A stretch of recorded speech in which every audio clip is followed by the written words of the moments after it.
자, 1차로 파는 작업이 끝났습니다. 그리고 이미지하고 비교해 보면 이 밖에 배경에 빗금이 안 보이죠. 그림자 효과도 없고. 일단 다 작업을 한 건 아니고 우선 이 정도 하고 나서 한번 어떻게 나오는지 테스트를 해봐야 되겠죠. 테스트. 자, 원래는 1학년들 원래 이 고무판 하나를 찍을 때 방법은 뭐냐면 여기에다가 잉크를 발라, 검정색이든 파란색이든 발라가지고 롤러로 문질러가지고 고르게 잉크가 묻도록 해주고, 그 다음에 이걸 뒤집어가지고 이렇게 눌러서 종이에다 옮기는 방식이 기본인데, 그렇게 하기에는 학교에 재료가 너무 많이 필요하거든. 여러가지 도구도 필요하고, 그리고 잉크를 작업을 하다 보면 주변이 엉망이 됩니다. 그리고 여러분들 손에도 묻고 손톱에 때도 끼고, 그 다음에 손에 묻은 잉크는 잘 지워지지도 않고, 옷은 또 옷대로 버리고 하기 때문에 그런 번거로운 작업, 수고로운 작업은 하지 않는다라는 거지. 좀 간단하게, 지난번에 선생님이 회화의 어떤 종류에 대해서, 그림의 종류에 대해서 설명을 한 적이 있는데 프로타주 기법을 이야기한 적이 있습니다. 500원짜리 동전 놓고 문지르면 이미지가 올라오는 거, 이론 수업을 할 때 한번 안내를 한 적이 있는데 그 방법을 사용할 겁니다. 그것도 하나의 방법이야. 자, 대충 위치를 잡아봐야 되겠지. 자, 프로타주. 잉크를 묻혀가지고 찍는 거는 잉크는 축축한 액체로 되어 있기 때문에 습한 재료라고 해서 그렇게 찍는 것을 습식이라고 하고, 그리고 액체가 들어가지 않는, 축축한 들어가지 않는 재료로 찍어내는 방법은 건조한 방법이라고 해서 건식이라고 합니다. 건식. 우리는 주변을 또는 자기 신체와 옷을 망치지 않는 건식을 사용할 겁니다. 건식의 방법은 색연필. 가장 너무나 기본적인 재료. 효과는 큰 차이가 안 나. 자, 근데 여기 우리 눌러놓은 자국이 있는데 여기 맞춰가지고 해야 되겠지. 야, 튀어나가지 않게. 자, 이렇게 해가지고 문질러주면 내가 판 작업을 한 오렌지 이미지가 나올 겁니다.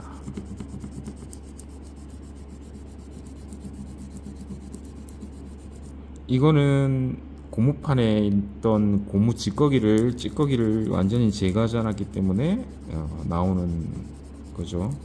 근데 이런 것도 하나의 재밌는 효과가 될 수가 있지. 나쁘지 않네.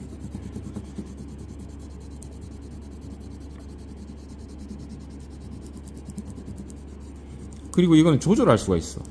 이 부분은 조금 연하게 하고 싶으면 연하게 해도 돼. 연하게. 그리고 여긴 진하게 하고 싶으면 진하게 해도 돼. 약간 명암의 효과를 줄 수가 있죠. 그리고 여기 진하게 하고 싶으면 진하게. 그리고 이쪽은 뒷받은 느낌으로 살짝 은근슬쩍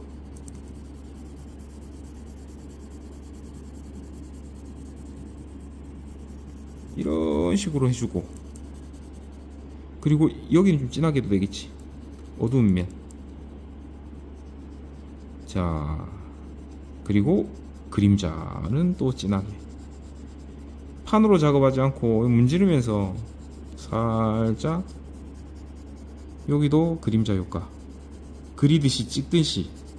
찍는 작업과 그리는 작업의 융합이라고 생각을 하면 되겠네. 요렇게 그냥 막 무턱대고 문지르지 말고, 또 이것도 좀 감각적으로 요런 식으로 해주면 어떨까.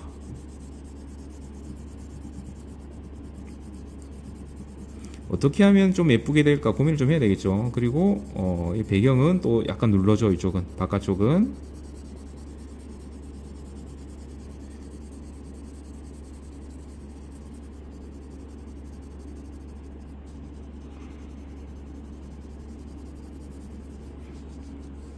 요런 작업을 하다 보면 느껴지는 생각들. 아, 소묘는 정말 기본이구나 라는 게 느껴지죠. 소묘력이 있으면 이것도 좀 잘하겠죠. 그래서 미술을 배울 때 소묘를 가장 먼저 기본적으로 배우나 봐. 요런 것들 때문에. 여기는 밝게 처리하고 이 밖에 뒤에 있던 오렌지는 좀 진하게 해가지고 또 약간 거리감 표현과 또 형태와 형태, 이 오렌지와 오렌지를 구분하는 어떤 표현을 할 수가 있겠죠. 그리고 이 부분에는 약간 노란색 같은 색연필을 섞어도 되지 않을까. 얼마든지 가능하죠.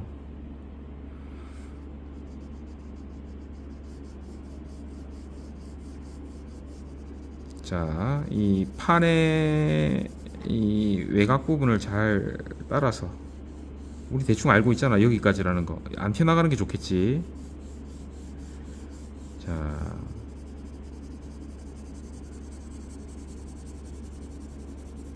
우리 1학년들 선생님이 왜 처음에 그토록 소묘를 많이 시키고 색연필 묘사를 많이 시켰는지 좀 그 의도를 이해를 해줬으면 좋겠네.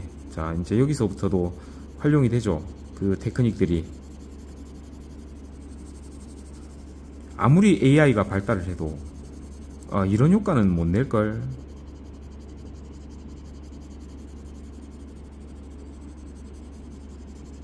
자, 그리고 하다가 지금 약간 선생님이 판을 파고 바로 찍어 봤는데 내가 생각했던 것보다는 좀 약간 잘 나왔어.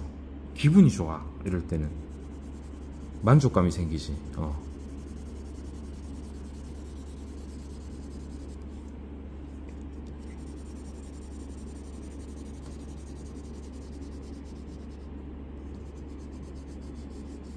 자, 안 튀어나가게. 자,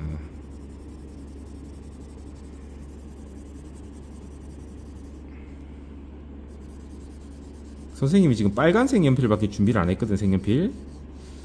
지금 즉흥적으로 드는 생각은 얼른 연두색이나 노란색 색연필을 갖고 와가지고 좀 효과를 좀 더 줬으면 좋겠다는 생각이 들거든.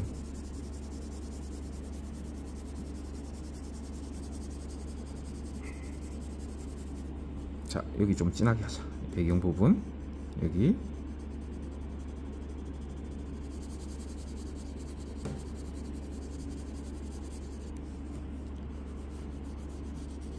그림자.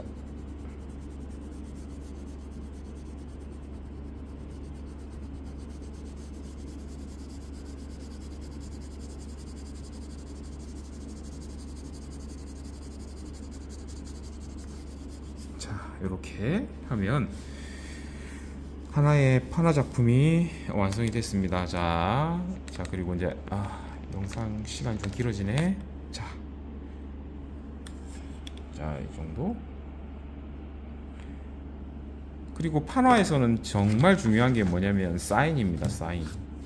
판화에서는 이것만이 작품이 아니고 이 배경을 포함한 것까지 작품이고, 그리고 여기에 서명을 넣어줘야 돼. 서명.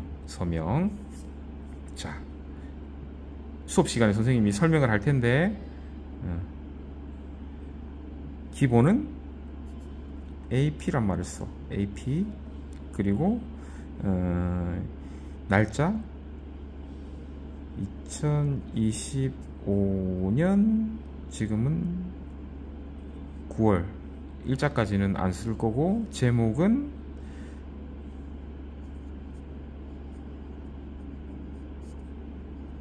오렌지라고. 그 다음에 이름은 여기 작가 이름 원일이라고 썼습니다. 이렇게 하면은 서명까지 끝나. 보통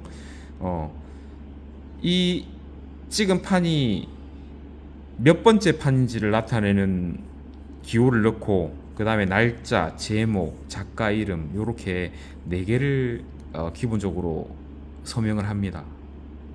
이렇게 할 때도 있고, 아니면은 뭐 제목 빼고 3개만 할 때도 있고, 어떤 사람은 뭐 진짜 꼭 들어가야 되는 거, 이거와 이것만 하는 사람도 있고.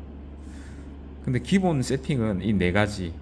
몇 번째 찍은 판인지, 판의 번호, 에디션이라고 하죠. 에디션. 그 다음에 날짜, 제목, 제작자. 이게 기본입니다. 이렇게 하면은 기본적인 판화 작업은 끝난다 보면 되겠네. 자, 그리고 여러분들은 바로 판 작업하기 전에 선생님이 이 판화 종이, 지금 그냥 단순한 A4 용지인데 이거에다가 약간 미리 색깔을 집어넣는 밑작업을 할 겁니다. 마블링 기법이란 걸 써가지고 이 판화지를 만든 다음에 그 판화지 위에다가 요 이미지를 올리는 방식을 취할 겁니다. 그냥 나는 A4지에 하겠다, 아니면 나는 그냥 색지에다 하겠다 하면은 그렇게 해도 상관은 없는데, 그래도 마블링 기법도 한번 해봐야 되니까 마블링 기법을 먼저 적용한 다음에 판화지를 만들어 보고 그 다음 시간에 판화 작업까지 이렇게 단계 해 나갈 겁니다. 자, 시간이 10분 지나가니까 마지막 영상 끊습니다.